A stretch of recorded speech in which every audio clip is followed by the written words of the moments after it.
Herkese merhaba dostlar, ben Ozan. Bu videoda fiyat performans yönünde uzun zamandır üst sıraları oynayan Galaxy S21 FE hala alınır mı inceleyip deneyimlerimden bahsedeceğim. Öncelikle destekleriniz benim için çok önemli. Videoyu beğenmeyi ve abone olmayı unutmayın. Açıklamalar ve yorumlar kısmında S21 FE'nin hem alabileceğiniz hem de güncel fiyatlarını kontrol edebileceğiniz linkleri de olacak. Oradan fiyatlara bakabilirsiniz. Çünkü bu videoyu 2 ay sonra, 3 ay sonra yani yayınlandık uzun bir süre sonra izliyorsanız malum fiyatlar da değişebiliyor. İsterseniz şimdi incelemeye başlayalım. S21 serisiyle de oldukça benzeyen, hatta neredeyse aynı tasarımla karşılaştığımızı söyleyebilirim. Bu tasarımla rakiplerinden biraz daha farklı durduğunu da belirteyim. Yani klasik Samsung tasarımını S21 FE'de görebiliyoruz. Kamera olarak değil de kamera modülünün çıkıntısı da maalesef ki cihazımızda bulunuyor. Kalınlık ve ağırlık kısmında da S21 FE 7.9 mm'lik kalınlık ve 177 gramlık bir ağırlığa sahip. S21 FE, S20 FE'ye göre elinize aldığınızda daha ele oturan ve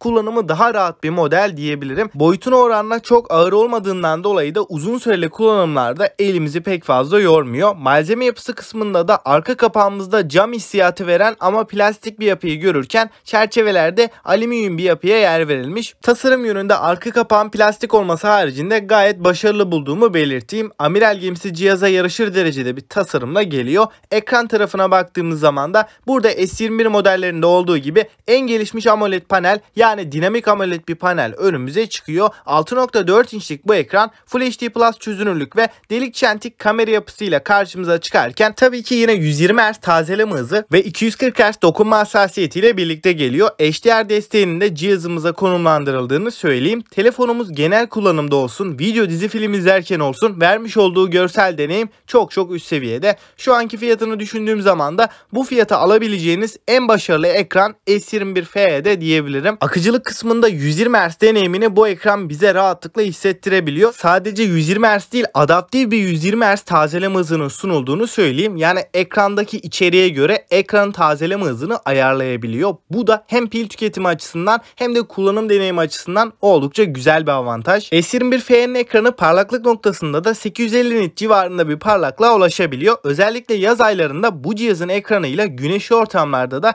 rahat görülebilecek seviyede. Bunun dışında ekranda renklerin canlılığı olsun, kontrast oranlarının yüksek olması ve siyah renk başarımında da bu ekranın çok başarılı olduğunu söyleyebilirim. Ekran çerçeveleri de çok ince olduğu için bu da herhangi bir şey izlerken tam ekran deneyimimizi arttıran detaylar arasında. Yani dediğim gibi beklentilerinizi fazlasıyla karşılayabilecek bir ekran S21 FE'de bizlere sunulmuş. Donanım kısmına geçersek bence bu telefonun en çok merak edilen noktası Exynos 2100 işlemcisi. Açıkçası Exynos işlemcileri çok beğenmeyen birisi olarak 2100 işlemcisi beni fazlasıyla şaşırttı diyebilirim. Test sonuçlarını birazdan göreceğiz. Bu işlemcimiz 8 çekirdekli bir yapıyla gelirken Antutu'da S21 FE ile 740.000 gibi iyi bir skor alabilirken Geekbench 5'te ise tek çekirdekte 1052, çoklu çekirdekte de 3237 almayı başarıyor. Bu sonuçlar Exynos 2100 işlemcisinin Snapdragon 888'e de çok yakın olduğunu gösteriyor. Yani Snapdragon 865 ile S20 FE'den de %25 civarı daha performanslı bir işlemciyle karşılaşıyoruz. Bu işlemci bize oyun performansı olarak da PUBG'de HDR grafiklere kadar 45 FPS'te oynatabilirken akıcı grafiklerde de 60 FPS oyun deneyimini bizlere verebiliyor. FPS sayıcını açtığımızda gördüğünüz gibi ara FPS düşüşleriyle karşılaşabiliyoruz. Oyun deneyimimizi kötü yönde etkilediğini pek söyleyemem. Çünkü bu düşüşler genelde 2-3 FPS civarında diyebiliriz. Çok nadir olarak anlık 50-52 FPS'lere inebiliyor. Yani profesyonel bir oyuncuysanız bu performans sizi pek memnun etmeyebilir ama genel bir kullanıcı için keyifli bir oyun deneyimi alabildiğimizi söyleyebilirim. Isınma konusunda da 30 dakikalık PUBG sonrasında cihazımızın çok fazla ısınmadığını da belirtmem gerekiyor.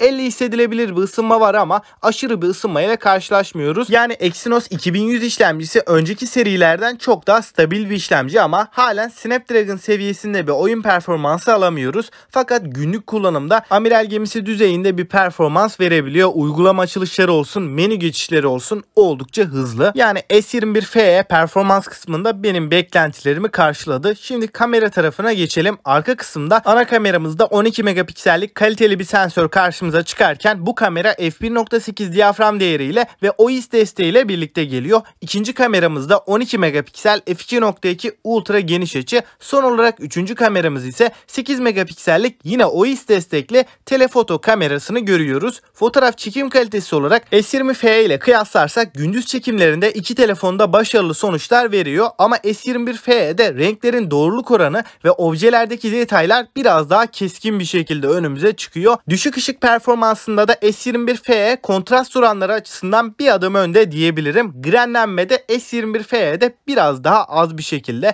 S21FE video performansı olarak da 4K 60 FPS'te OIS destekli çekimler yapabiliyor. Video konusunda S21FE fiyatına oranla en beğendiğim Android cihazlardan biri diyebilirim. Ön kameraya baktığımız zaman da burada 32 megapiksel f2.2 diyaframlı 4K 60 FPS videolar çekebilen bir kamera karşımıza çıkıyor. Kamera konusunda gerçekten memnun kaldığımı söyleyebilirim. Fiyatına oranla gayet başarılı.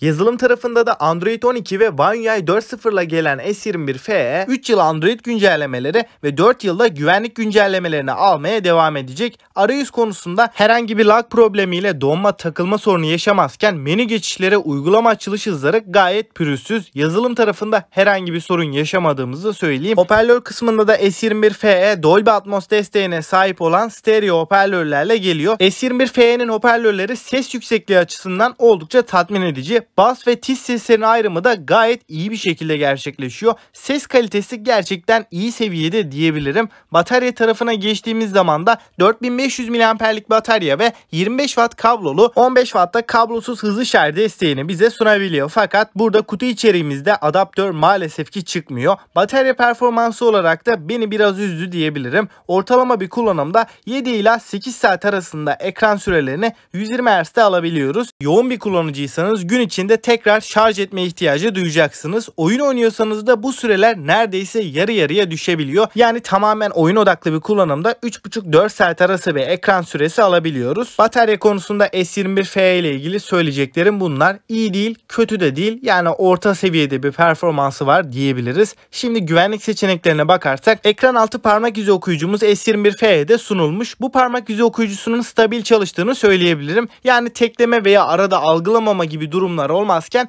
ekran altı parmak izi okuyucusuna göre hızlı çalıştığını da belirteyim. Kablosuz bağlantılarda da 5G desteği, Wi-Fi 6, Bluetooth 5.0 ve NFC desteğini bünyesinde barındıran S21FE'de suya ve tuza karşı dayanıklılıkta IP68 korumasıyla 1,5 metre suya 30 dakika boyunca dayanabiliyor. Ama yine de sıvı temasından kaçının derim.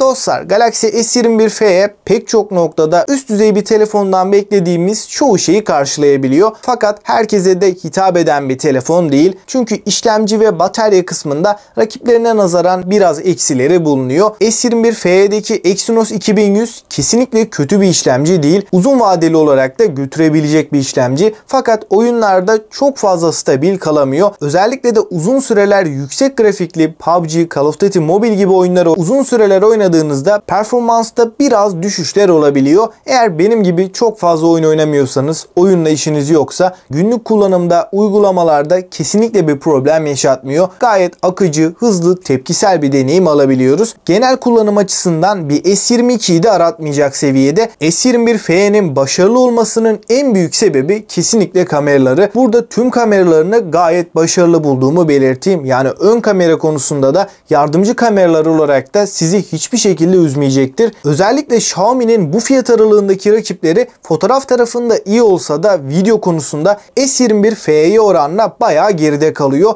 Burada hem fotoğraf hem de videolar gerçekten dengeli bir şekilde tutulmuş. Yani içerik üretmeyi düşünüyorsanız da S21FE iyi bir tercih olacaktır. S21FE'nin bataryası benim bir günümü çıkartacak düzeyde. Günlük bir kullanımda ortalamada 6-7 saatlik ekran sürelerini 6 aylık bir cihaz olmasına rağmen halen alabiliyoruz. Fakat tabii ki telefonu çok yoğun kullanıyorsanız veya oyun odaklı kullandığınızda da bu süreler tabii ki yetmeyecektir. Kutu içeriğimizden bir şarj aleti çıkmıyor. Ancak 25 wattlık adaptörü alırsanız hızlı bir şekilde telefonun bataryasını da doldurabiliyoruz. Şu anda bulunduğu 13.000 TL bandında da kamerası, ekranı ve yazılımıyla en iyi telefon S21FE. Eğer performans benim için daha önemli diyorsanız Poco X4 GT veya Xiaomi 11T'ye de bakabilirsiniz. Şimdi bir toparlarsak toparlarsak S21F'ye bir Samsung telefon almak isteyip ve uzun ömürlü kullanmayı düşünenler için güncelleme desteğiyle de gerçekten öne çıkan bir cihaz. Ek olarak Almanya'da yaşıyorsanız 500 euroluk fiyatıyla çok daha alınası. Ancak ülkemizdeki fiyatıyla değerlendirdiğimde de 10 üzerinden 8'i S21F'ye rahatlıkla verebilirim. 2023'ten sonra da fiyatları çok fazla artmazsa halen alınabilecek en iyi telefonlardan olduğunu söyleyebilirim. Peki S21F hakkında siz ne düşünüyorsunuz? Sizce alınır mı? Görüşlerinizi yorumlarda bekliyorum. Bana destek vermek, bu videoların devamı için de abone olup bildirimleri de açmayı unutmayın. Sonraki videoda görüşünceye dek hoşça kalın.